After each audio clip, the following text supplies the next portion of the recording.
마음이 드셨다면 구독, 좋아요 꼭 부탁드리겠습니다. 고맙습니다.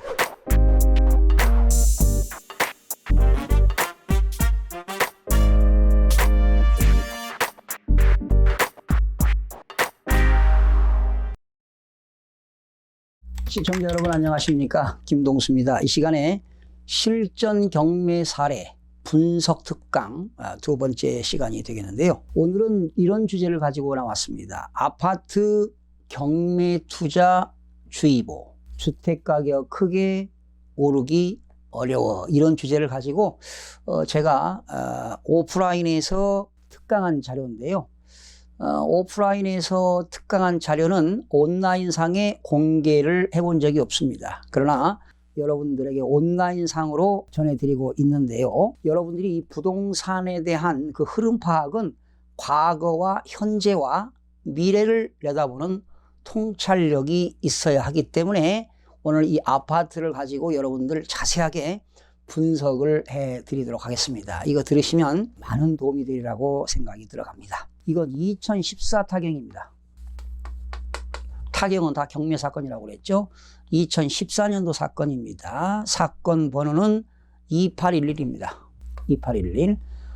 이거는 의정부 지방법원은 본원이 되겠죠. 의정부에 있는 법원이 되겠고, 의정부 지방법원에는 본원이 의정부지만 지원은 딱 한 군데가 있습니다. 고양 지원입니다. 네, 고양시에 있지요. 그래서 이거는 고양 지원입니다. 고양에 있는 지원으로 가야 경매를 낙찰받을 수가 있습니다. 12개가 되겠습니다. 매각기일은 9월 10일입니다. 2014년 9월 12일 날 매각기일입니다. 여러분들의 이해를 돕기 위해서 한 번 더 실무 강의하면서 이론까지 같이 해드리겠습니다. 매각기일은 경매가 법원에서 경매가 진행되는 날을 매각기일입니다. 과거에는 입찰기일이었는데 지금은 민사집행법 개정으로 매각기일이라는 용어를 씁니다. 자, 소재지는 경기도 고양시 일산 서구 주엽동입니다. 65번지 강선마을 아파트 707동 23층 2302호가 되겠고요. 물건 종별은 아파트가 되겠고, 건물 면적은 84.63이니까요. 전용 면적은 25.7평이고 분양 면적은 33평형이 되겠습니다. 대지권도 꽤 큽니다. 대지권이라는 것은 그 땅에 대한 권리를 말합니다. 대지 전체에 대해서 그 세대별로 나눈 권리가 되겠는데, 아파트 전용 면적에 대한 땅의 대지권이, 대지에 대한 권리가 53.7, 큰 거죠. 이게 지금 이 고양이 말이죠. 일산, 여기 고양이 신도시입니다. 일기 신도시가 과천, 분당, 일산, 평촌 3본 아니겠습니까? 여기 신도시가 되겠습니다. 그래서 신도시 개발하다 보니까 대지권이 상당히 큽니다. 예. 매각 물건은 토지와 건물이 되겠고요. 자, 사건 접수가 나왔죠? 사건 접수, 지난 시간에도 말씀드렸는데, 사건 접수는 2014년 1월 27일. 이 사건 접수라고 하는 것은 돈 받을 채권자가 법원에다가 경매를 신청한 날이 사건 접수일이 되겠습니다. 소유자는 조 씨가 되겠고요. 이름은 밝히지 않겠습니다.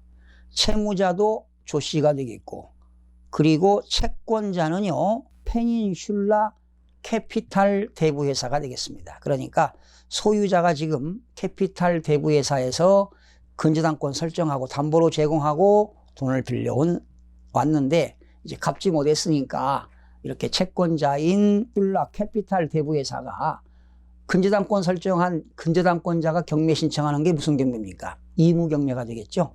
그러니까 근저당권자가 근저당권 설정자의 아파트를 경매 신청하는 것이 의무 경매가 되겠습니다. 입찰 방법은 기일 입찰입니다.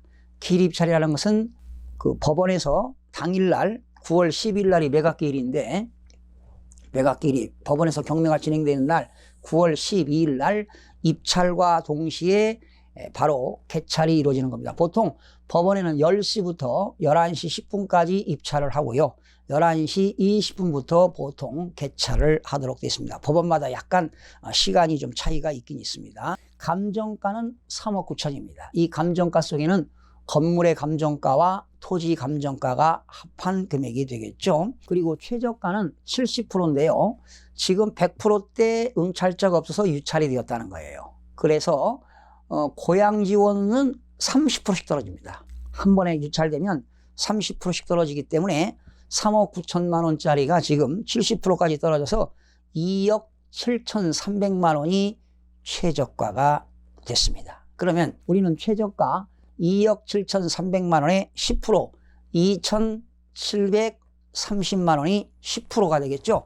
바로 10%를 내는 돈을 뭐라고 그랬습니까? 매수 신청 보증금이라고 그랬습니다. 10%. 과거에는 입찰 보증금이었는데 법이 바뀌었습니다. 이름이 매수 신청 보증금을 2,730만 원을 그 입찰 봉투에다가 하얀 봉투에다가 넣어가지고 법원에다가 제출을 해야 됩니다. 그런데 이 매수 신청 보증금은 항상 최저 금액의 무조건 10%를 넣어야 됩니다. 자, 입찰 진행 내용을 살펴볼까요? 1차가 2014년 8월 7일 날 3억 9천만 원인데 유찰이 되었습니다. 유찰되었다는 것은 입찰자가 없었다. 즉 응찰자가 없었다는 거죠. 그래서 2차가 2014년 9월 12일 날 최저가가 지금 2억 7,300입니다. 최저가가 30%가 떨어졌습니다. 지금 감정가는 3억 9천입니다. 3억 9천이 최저가 2억 7,300으로 떨어졌습니다. 자, 그런데요. 이렇게 30%가 떨어졌는데 낙찰이 얼마가 되느냐? 낙찰이 3억 7,850만 원에 낙찰이 됐습니다. 얼마를 더 썼나요? 거의 감정가 대비 많이 썼죠. 2억 7,300짜리를 거의 1억 가까이 썼습니다. 1억을 가까이 썼어요. 그래서 낙찰가율은 97.05%에 낙찰이 됐습니다. 너무 높게 낙찰되지 않았나요? 입찰자는 36명이 입찰을 했습니다. 자, 2014년 사건인데요. 여러분들이 이 경매 사건 흐름을 알아야 됩니다. 경매 사건에는 반드시 매수 타이밍이 있다고 그랬습니다. 여러분, 이 물건에 36명이 응찰을 했는데 1등을 한다는 것은 결코 쉬운 이야기는 아니죠. 이런 데서 1등 한들 의미가 없다는 겁니다. 그래도 이 사람은 1등을 했어요. 그런데 부산에서 왔네요. 부산 사람이 고양시까지 와서 1등을 했습니다. 그리고 2등은 3억 7,210만 원입니다. 3억 7,210만 원. 조금 냄새가 좀 납니다. 거의 뭐 3억 7천대를 썼는데. 그리고 9월 12일 날 매각일이 됐으니까 매각 허가 결정은 일주일 후에 나니까 9월 19일 날 매각 허가 결정이 떨어졌습니다.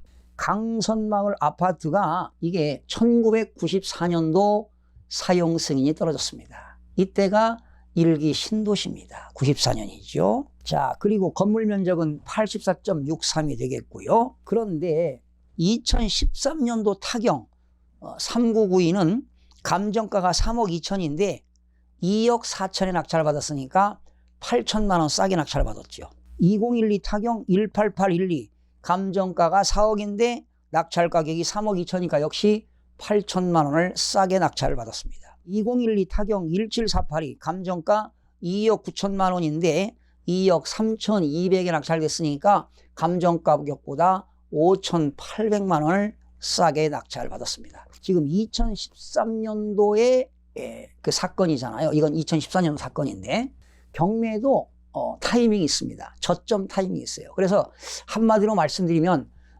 법원의 경매 시장에 법원에 가보니까 분위기가 썰렁하더라. 이때는 매수 타이밍입니다. 그런데 사람들은 분위기가 썰렁하니까 이거 잘못 투자하는 거 아닌가 이런 생각을 하는데 경매 타이밍은 분위기가 안 좋을 때 가서 저렴한 가격으로 낙찰을 받는 겁니다. 이렇게 분위기가 36명씩 응찰해서 1등 하기라는 것은 이건 쉬운 이야기가 아닙니다. 나머지 35명은 들놀이 한 거 아니에요.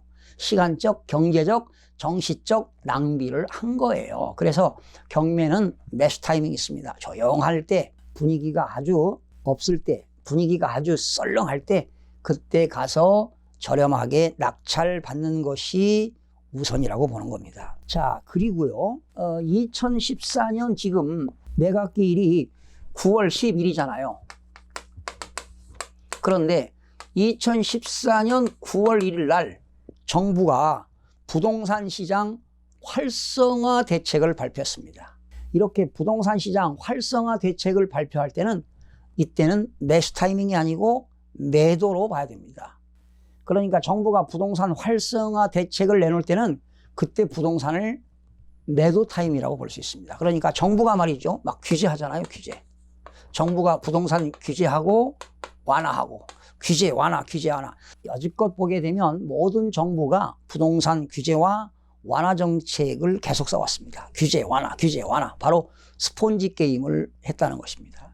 지금 정부는 현재 규제하고 있어요. 부동산 가격이 지금 2017년 문재인 정부 들어서서 지금 계속 가파르게 올라갔잖아요. 그러다 보니까 규제할 수밖에 없습니다. 그러나 완전히 부동산이 또 얼어붙으면 정부가 또 완화 정책을 쓸 수도 있습니다. 그러나 이제는 스폰지 게임에서는 안 됩니다. 시장 원리에 둬야 된다고 저는 생각하는데, 제가 여러분 이 강선마을 매매 가격을 분석해 봤습니다. 이 강선마을은 2006년도에 최고점을 찍었습니다. 5억 2,800만 원의 고점을 찍었습니다. 그리고 2007년도 5월에 5억 1,500만 원에 지금 조 씨가 산 겁니다. 이 사람은 지금 경매물건 나온 원래 소유자는 2007년도 5월에 5억 1,500만 원에 샀어요. 지금 감정가는 얼마입니까? 3억 9천이잖아요. 그런데 2007년도에 이분은 5억 1,500에 샀다니까요. 5억 1,500만 원에 샀어요. 그럼 감정가보다 지금 1억 2천만 원 비싸게 샀습니다. 그러니까 이 강선마을은 2006년도, 2007년도가 고점이었다는 겁니다. 그랬다가 2008년도에 뭐가 왔죠? 미국발 서브프라임 모기지가 왔습니다. 세계 경제 위기가 오는 바람에 12월 달에 다시 3억 6천만 원으로 가격이 떨어졌습니다. 저점이 됐죠? 1억 6천만 원이 떨어졌습니다.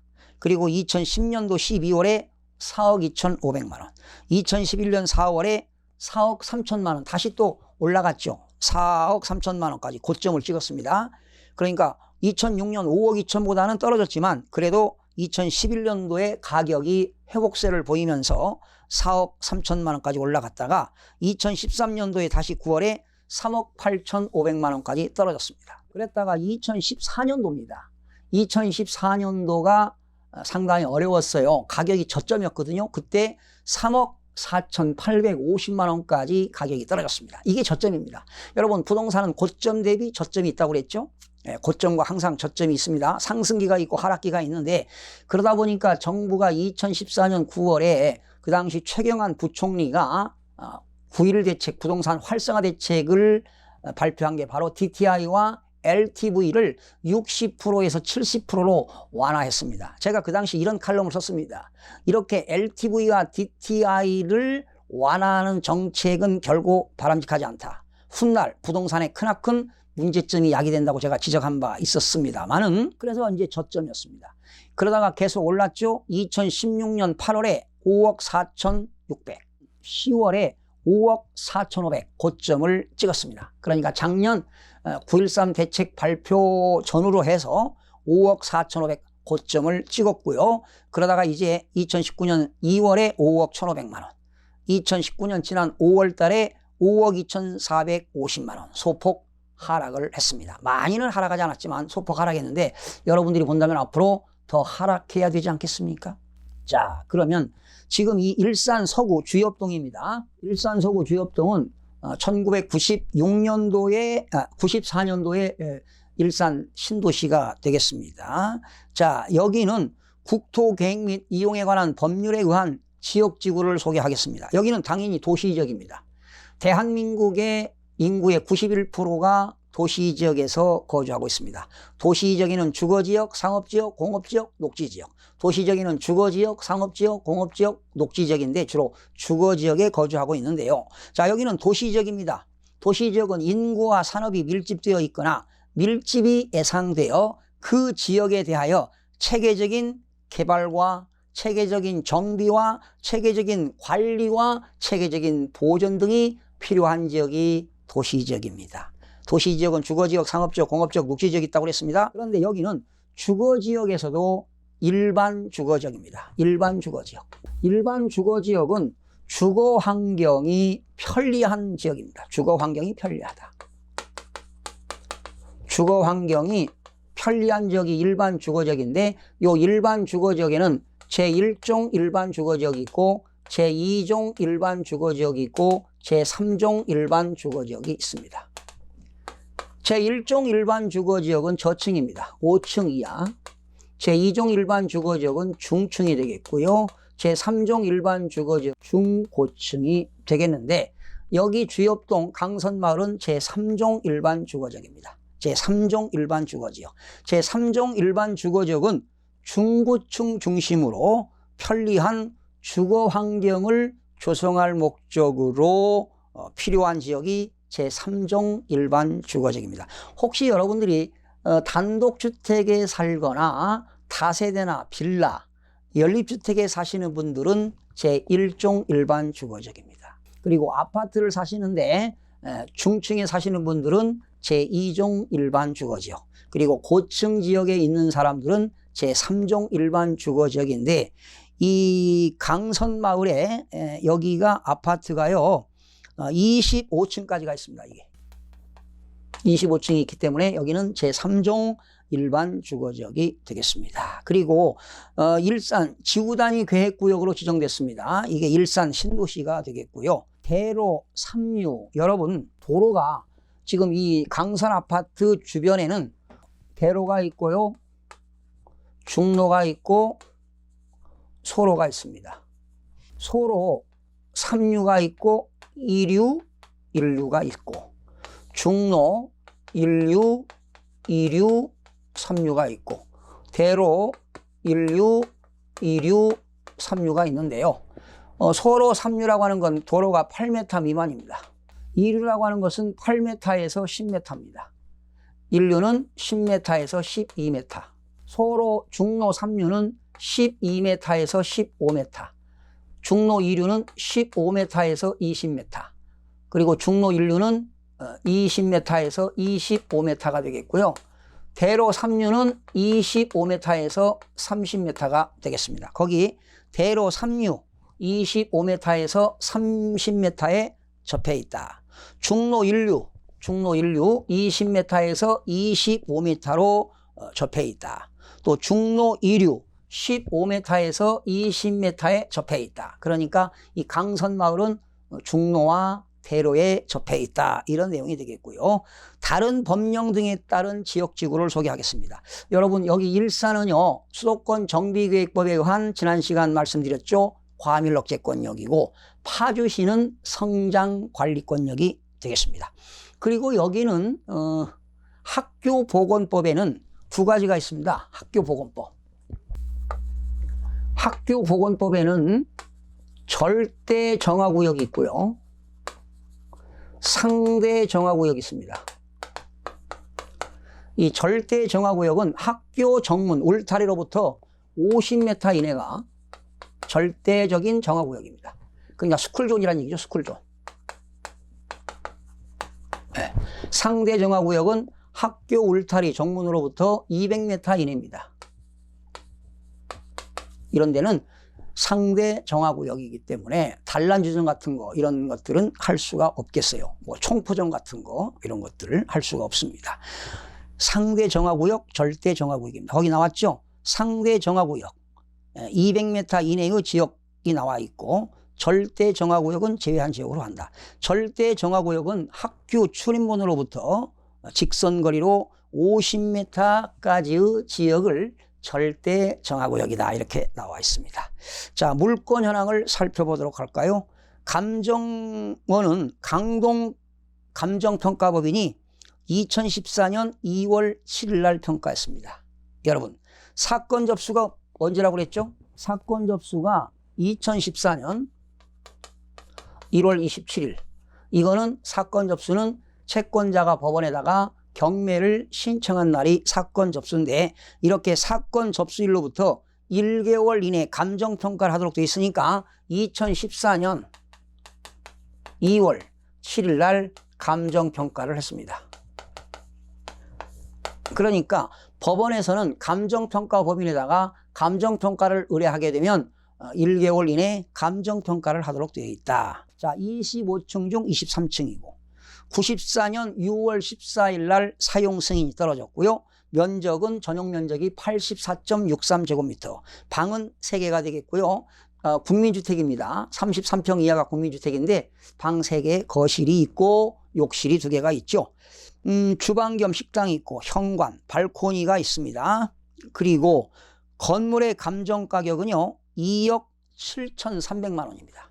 건물의 감정가는 2억 7,300이고 남서양 계단식이고 지역 난방이 있고 여기는 지하주차장이 있습니다. 그리고 대지권은 전체 면적이 38,154제곱미터 중 나의 조씨의 대지권은 53.7제곱미터, 토지의 감정가는 1억 1,700만 원입니다. 1억 1,700만 원, 건물의 감정가는 2억 7,300이니까 토지 건물 합쳐서 3억 9천만 원이 감정가가 되겠습니다. 현황 위치입니다. 주변 환경은 여기는 유치원, 초등학교, 중학교, 고등학교, 대학교가 있으면 항상 학교보건법에 의해서 상대 정화구역이냐 절대 정화구역이냐 이런 걸 따지게 되는 겁니다. 강선초등학교 서측 근거리에 위치하고 주인은 대규모 아파트 단지, 보통 대규모 아파트 단지하게 되면 1000세대 이상을 대규모라고 하는 겁니다. 근린생활시설, 각급 학교 등으로 이루어져 있으며 재반 환경은 양호시 된다. 본건까지 차량 출입이 무난하며 인근에 지하철 3호선이 있습니다. 주염역이 되겠고요. 노선버스 정류장이 소지하여 대중교통 편익은 양호시 된다. 인접필지와 대체로 등고 평탄화나 자루형 토지. 여러분, 자루형 토지라는 건 이런 뜻입니다. 자루가 이렇게 생겼잖아요. 이런 땅, 이렇게 자루형 토지를 말합니다. 아파트, 건부지. 여러분, 나대지라는 것은요, 토지 위에 건물이 없는 땅을 나대지라고 합니다. 지목이 대라는 거예요. 지목이 대. 지목이 되면은 건축법에 의해서 도로만 있으면 건축허가 나거든요. 근데 나대지는 건축물이 없는 땅을 나대지라고 하고 토지 위에 건물이 있는 땅을 우리는 건부지라고 합니다. 건부지. 참고로 알아두시기 바랍니다. 건부지로 이용 중이다. 단지 내 포장도로가 개설되어 있으며 인근 공도와 연계되어 있다. 임차인 현황입니다. 자, 여러분들 제가 따로 말소기준 권리에 대해서 여러분 따로 설명을 드리도록 하겠습니다. 이렇게 법률용어는 아닌데 말소기준 권리라는 것은 부동산 경매물건이 나왔을 때 낙찰자가 최고가 매수신고인이 그 경매물건을 낙찰받고 추가 비용이 들어가는 게 좋겠어요? 안 들어가는 게 좋겠어요? 당연히 추가 비용이 안 들어가는 게 좋겠죠. 그래서 추가 비용이 들어가느냐 안 들어가느냐를 결정짓는 그 기준이 되는 것. 여러분, 우리 학교 다닐 때 교련 선생님이 기준 이렇게 하잖아요. 기준. 그래서 행대로 기준, 이런 기준점 잡잖아요.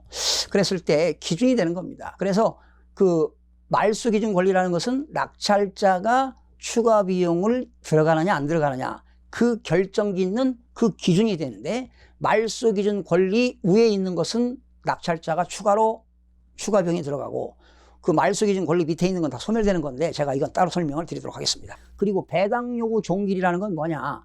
이 아파트에 대해서 경매물건이 나왔는데 돈 받을 채권자들은 법원에 가서 배당금을 받아야 되는데 법원이 배당을 언제까지 신청해라 하고 종기를 정합니다. 그러면 여러분들은 돈 받을 채권자들은 법원이 정하는 배당기일 종기일 전까지 법원에다가 배당 요구를 해야 배당금을 받을 수가 있습니다. 배당 요구를 하지 않으면 받을 수가 없겠죠. 김 씨가 주거용 건물 보증금 1,200만 원에 월세 40만 원에 살고 있습니다. 전입일자 2009년 7월 20일, 확정일자 2011년 3월 30일. 확정일자가 늦었네요. 항상 여러분들이 그 전입을 하게 되면 임차인 입장에서 집주인하고 임대차 계약서 쓰고 잔금 지급하고 점유를 하잖아요. 이사를 가잖아요. 그럼 바로 주민센터에 가서 전입신고하고 임대차 계약서 가지고 가서 확정일자를 받아야 법률적으로 우선변제권 효력이 있습니다. 이분은 확정일자를 늦게 받았네요. 그리고 배당 요구는 종기일이 2014년 5월 7일인데 이 사람은 3월 30일 날 배당 요구를 했습니다. 대항력이 없다 이 말은 후순위 임차인입니다. 자, 임차인 중에는 선순위 임차인이 있고요. 집주인이 만약에 2006년도에 아파트를 사가지고 소유권을 이전했다. 그런데 이 집주인이 2010년도에 은행에서 돈 빌려오고 근저당권을 설정했다면 근저당권 설정하기 전에 세입자가 여기 들어왔다. 임대차 계약을 하고 세입자가 들어왔다. 얘는 선순위 임차인입니다. 집주인이 근저당권 설정한 이후에 들어왔다. 이거는 후순위 임차인입니다. 그러니까 근저당권 뒤에 있는 후순위 임차인은 대항력이 없다 이런 얘기고, 선순위 임차인은 근저당권보다 앞에 있으니까 대항력이 있다 이런 얘기입니다. 대항력이라는 것은 주장할 수 있는 힘인데 우선 변제권을 우선적으로 보증금을 받을 권리가 있다 이렇게 이해하시면 되겠고요. 다시 또 설명드리겠습니다. 흐름만 잡으시기 바랍니다. 현황서상에는 보증금이 2천만 원이고 차임은 100만 원이다 이랬는데 이제 보증금도 내리고 월세도 내린 것 같습니다. 임차인 김 씨는 그 가족이 전부 점유하고 있다. 사용하고 있으며 이 임차인은 주민등록상 세대주 김창 세대원으로 등재되어 있다. 김 씨가 이제 남편이 되는 것 같습니다. 임차인으로 조사한 김 씨는 주민등록 등재자이며 전입일자란에는 세대주 김 씨의 전입일자를 기재했다. 김 씨는 2011년 3월 25일 계약 당시 보증금은 2천이고 차임 월세가 100만 원이었는데 2013년 7월 30일 재계약 당시에 보증금 1,200만 원 내렸고 월세도 내린 것 같습니다. 자, 이건 나중에 설명드리기로 하고요. 등기부를 보시겠습니다. 등기부는 세 가지가 있습니다. 표제부가 있고 갑부가 있고 을부가 있습니다. 또 나중에 한번 설명드리겠는데 등기사항 전부 증명서는요. 표제부가 있고 갑부가 있고 을부가 있습니다. 이제 표제부는 부동산에 대한 역사를 기록하는 게 표제부입니다. 나중에 또 한번 설명드리도록 하겠습니다. 갑부는 소유권에 관한 사항입니다. 그리고 을부는 소유권 이외의 권리에 관한 사항, 소유권에 관한 사항이 갑구고 을구는 소유권 이외의 권리를 기록하는 게 을구가 되겠는데요. 소유권 이전해서 매매했죠. 2007년 5월 9일 날 52360은 소유권 이전 등기할 때 접수번호가 되겠고요.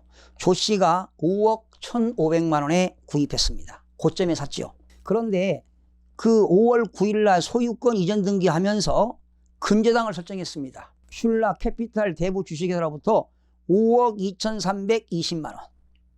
5억 2,320만 원. 채권 최고액이 되겠습니다. 근저당은 어디에 들어갑니까? 을구에 들어갑니다.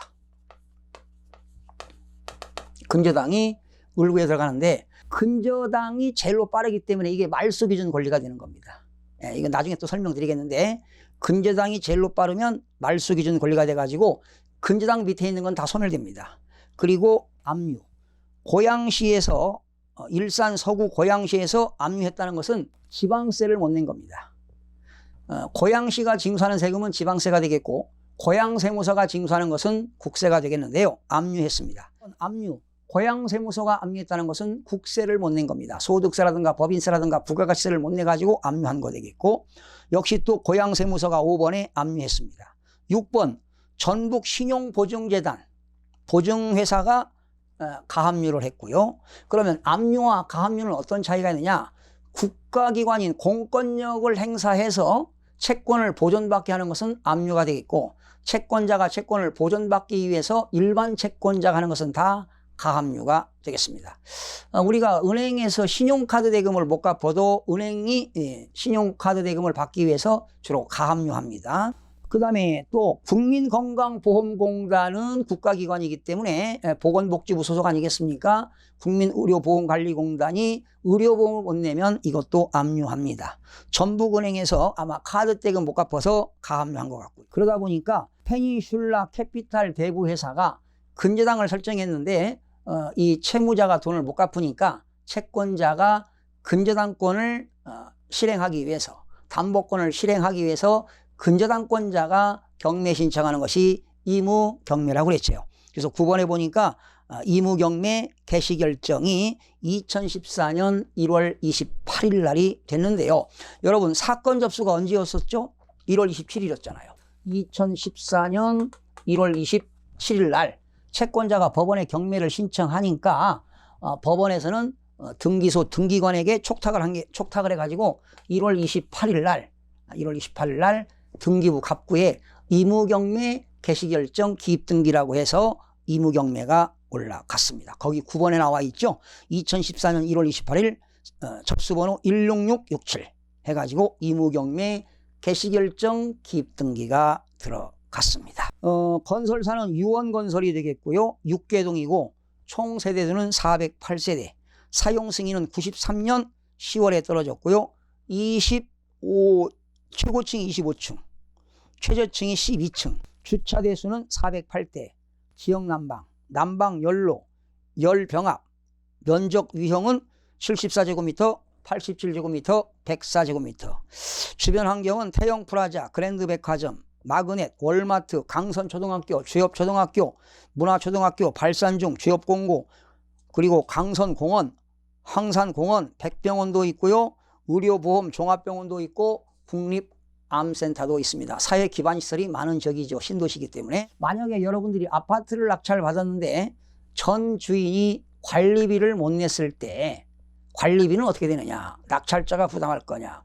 법률적으로는 낙찰자가 공유 부분만, 그러니까 그 전유 부분은 안 내도 됩니다. 그러니까 전 주인이 전용면적 사용한 그 부분은 관리비를 안 내도 되고, 공유 부분, 공동으로 사용하는 복도라든가 계단이라든가 엘리베이터, 이런 공유 부분에 대해서는 새로운 낙찰자가 인수를 해야 된다, 이렇게 알면 되겠습니다. 이게 이제 대법원 판례가 되겠습니다. 마지막으로 이런 걸 하나 소개하겠습니다. 지금 이 물건을 보니까 소유자가 말이죠, 소유권 이전 등기했습니다. 이건 갑구에 들어갑니다. 등기부 갑구에 들어가고, 등기하면서 바로 은행에서 돈 빌려왔죠. 근저당권을 설정했습니다. 근저당권 설정. 그리고 이제 뭐 여기 국가에서 세금 못 내니까 뭐 압류했고요. 또 뭐 지방세 못 내니까 또 압류했고요. 또 신용카드 못 갚으니까 뭐 가압류했죠. 또 국민건강보험료 못 내니까 또 압류했죠. 그런데 이 근저당권 설정자가 그 근저당권자죠. 대부회사가 그 이자를, 이 소유권자가 이자를 못 내니까 당연히 원금도 못 받았겠죠. 그래서 이 근저당권 설정자가 뭐 했느냐? 경매를 신청했어요. 이게 이무경매입니다. 그러면 등기부 갑구에 이무경매 개시결정이라고 등기가 되는 겁니다. 예, 그러면 자, 여기서 아까 말소기준 권리라고 하는 것은 등기부상의 제일로 빠른 게 뭐냐, 이겁니다. 이게 기준이, 이게 말소기준 권리입니다. 말소기준 권리. 이게 기준이 되는 거야. 근저당. 그래서 말소기준 권리가 되는 것은 다음에 또 해드리겠는데, 압류, 가압류, 저당, 근저당, 담보가등기, 그리고 강제경매, 개시결정, 기입등기. 다시요. 등기부상에 제일로 빠른 게 압류나 가압류, 저당, 근저당, 담보가등기, 강제경매, 개시결정, 기입등기가 그 중에서 제일로 빠른 게 기준이 되는 겁니다. 제가 말씀드린 대로 압류, 가압류, 저당, 근저당, 담보가등기 중에서 제일로 빠른 게 이거 아니겠습니까? 이 근저당권자가 제일로 빠르기 때문에 이게 기준이 돼가지고, 이 앞에 있는 건 내가 인수할 게 없잖아요. 이 말소기준 권리 뒤에 있는 건 다 뭐냐? 소멸입니다. 소멸. 다 소멸되는 겁니다. 그래서 이거는 말소기준 권리가 그 근저당권 설정이 되는데, 근저당권 설정이 언제 되느냐? 2007년 5월 9일이었습니다. 1년 5월 9일이니까 2007년 5월 9일이 말소기준 권리가 된다. 그래서 여러분, 말소기준 권리가 2007년 5월 9일 이렇게 나와 있잖아요. 배당요구 종기일은 2014년 5월 7일이고 이렇게 해서 2007년 5월 9일이 말소 기준 권리가 된다. 그래서 근저당권. 그래서 의무경매하는 것은요 거의 다가 대부분 근저당권 설정이 말소 기준 권리가 된다는 것 알면 되겠고요. 다시 한번 권리 분석할 때 말소 기준 권리에 대해서 다시 한번 지금 처음 들으신 분들은 등기부를 볼 줄 모르기 때문에 갑과 을구 비교가 안 되고요. 또 표제부가 뭔지를 잘 모르시는 분들은 조금 이해하기가 힘들 텐데 그래도 근저당권 설정 앞에 있는 사람은 선순위 임차인, 근저당권 뒤에 있는 임차인은 후순위 임차인, 이런 법률 용어도 오늘 여러분들이 알아보실 수가 있었습니다. 그래서 결론적으로 여러분 이 아파트는 경매가 되었던 경매가 아니던 매수 타임이 있다는 겁니다. 언제? 저점에. 여러분 지금 이 아파트 강선마을 아파트가 고점이 2006년이었습니다. 2006년에 최고점을 찍었잖아요. 5억 2,800. 그런데 2014년도에 감정한 것이 3억 9천이니까 얼마만큼 또 떨어졌습니까? 그러면 2006년하고 2014년 8년 차이입니다. 이렇게 부동산은 수년마다 매매 순환 사이클이 있다. 이걸 여러분들이 아시고 항상 여러분들이 부동산을 학습을 하셔야 되겠고 혹시 부동산 경매를 낙찰받지 않으신 분이더라도 이 부동산 경매는 부동산 중에 종합예술 학문이라고 볼 수가 있습니다. 이거는요, 이 경매는요, 이 국내에 돌아가는 정치, 그리고 또 행정부에서 역할하는 행정, 업무, 또 경제, 경영, 법률, 이런 다양한 내용을 알아야 총체적으로 지식이 섭렵되어야 이게 바로 경매를 할 수 있다. 이렇게 생각합니다. 저는 이 부동산 경매책을 책을 여러 권 쓰고요. 또 실무 강의를 공인중개사들 또는 세무사, 법무사 전문가들을 상대로 해서 특강도 많이 해봤고 지금도 오프라인에서 특강도 하고 있습니다만 이런 강의를 통해서 엄청난 분석을 해봤지만 이거는 끝이 없습니다. 정답이 없습니다. 그래서 여러분들이 그 경매로 낙찰을 받지 않더라도 재산을 지키기 위해서는 부동산 이런 실전 경매를 알아두는 것도 여러분들이 인생 살아가는데 큰 도움이 되리라 확신을 해보면서 오늘 마무리하겠습니다. 시청해주신 여러분 대단히 고맙고요. 다음 시간에 찾아뵙겠습니다. 고맙습니다.